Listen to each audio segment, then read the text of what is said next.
Os Jogos Olímpicos são o maior evento esportivo do mundo. Eles significam triunfo, arrepio e recordes. Mas, por trás das performances atléticas de alto nível e das medalhas brilhantes, também existem momentos profundamente chocantes. Porque, na verdade, os Jogos Olímpicos já testemunharam acidentes e tragédias terríveis, e algumas delas ainda lançam uma sombra sobre os Jogos até hoje. Assim como este incidente que aconteceu em um esporte que foi completamente removido do programa olímpico, o esqui de velocidade. Não o esqui de velocidade, o objetivo era literalmente alcançar velocidades extremamente altas sobre os esquis, às vezes até mais de 250 km por hora. Em 1992 foi decidido incluir esse esporte altamente controverso no programa olímpico, mas essa decisão foi rapidamente lamentada, porque ela levou a um terrível incidente envolvendo o atleta suíço Nicolas Bochatai.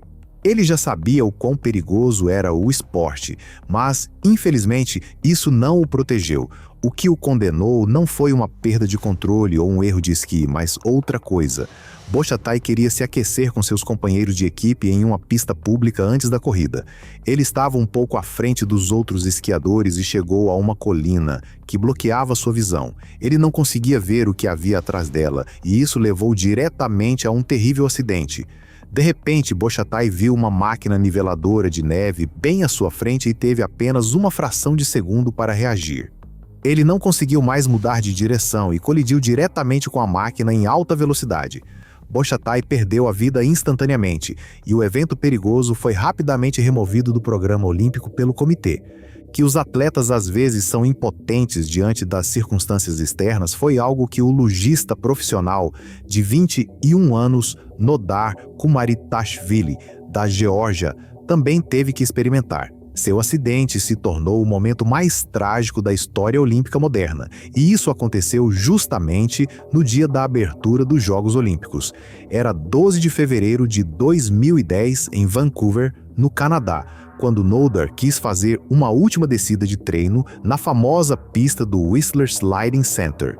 Mesmo naquela época, a pista já era considerada extremamente perigosa. Era mais íngreme, mais rápida e tecnicamente mais exigente do que qualquer outra anterior. Muitos atletas de luge tinham profundo respeito pelo alto nível de dificuldade dessa pista. Um atleta chegou a atingir uma velocidade recorde de 154 km por hora, 18 km por hora acima do permitido.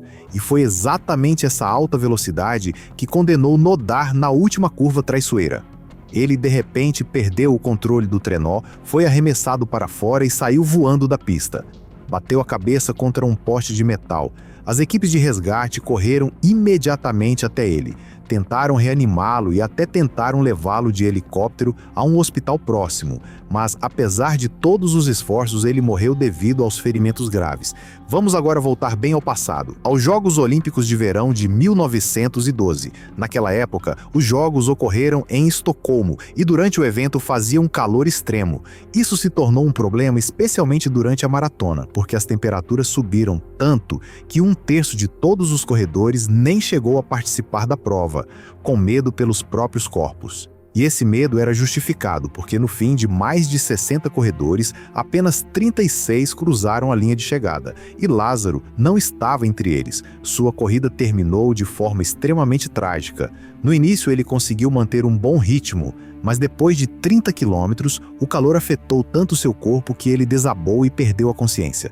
Os médicos mediram nele uma temperatura corporal de 41 graus Celsius, o que corresponde a uma febre altíssima, e isso não aconteceu por acaso. No hospital, eles também perceberam outra coisa. Lázaro havia esfregado o corpo inteiro com óleo, acreditando que isso o protegeria de queimaduras solares e do suor excessivo. No entanto, teve o efeito contrário. Ele impediu seu processo natural de transpiração e assim não conseguiu se resfriar. Na verdade, esse erro lhe custou a vida, porque Lázaro morreu na manhã seguinte. Vamos continuar com uma verdadeira estrela olímpica. Ou pelo menos, a tenista iugoslava Monica Seles estava destinada a se tornar exatamente isso, porque em 1993 ela era um dos maiores talentos do tênis mundial. Muitos já aguardavam ansiosamente sua participação nos Jogos Olímpicos. Mas então aconteceu um incidente que ainda hoje choca o mundo do tênis, 30 anos depois. Mas o que exatamente aconteceu? Em 1993, pouco antes dos Jogos Olímpicos, Mônica Seles jogava uma partida de quartas de final contra a búlgara Magdalena Maleeva no torneio de tênis Citizen Cup, em Hamburgo. Quando Mônica se sentou rapidamente durante o intervalo da troca de lado e virou as costas para o público, um espectador aproveitou a oportunidade e atacou a jogadora de maneira cruel com uma faca. Ela gritou e só então as pessoas ao redor entenderam o que estava acontecendo. Até aquele momento, ninguém havia notado a faca na mão de Gunter Parche. Outros espectadores o dominaram enquanto Mônica desabava na quadra. Ele a havia esfaqueado bem ao lado da coluna, causando um ferimento profundo de 3,5 centímetros. No hospital, os médicos disseram que Mônica teve sorte dentro do azar, porque ela sobreviveu por pouco e também escapou por pouco de passar o resto da vida em uma cadeira de rodas. Mônica mais tarde disse que sua personalidade mudou para sempre, em uma fração de segundo. Mas a parte mais louca dessa história é o motivo do agressor. Ele era um fã fanático de Steffi Graf e via em Mônica Seles, que na época era a número 1 do mundo, sua maior rival.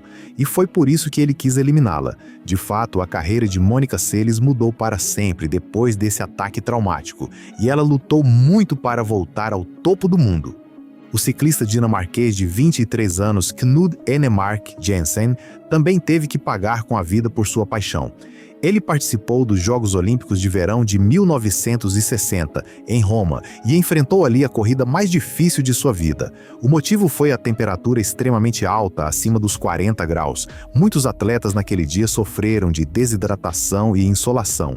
E Knud também já se queixava de mal-estar no início da prova de 100 km contra o relógio por equipes, mas para ele desistir não era uma opção, também porque um membro de sua equipe dinamarquesa já havia abandonado devido à insolação, e eles seriam desclassificados se Knud também parasse.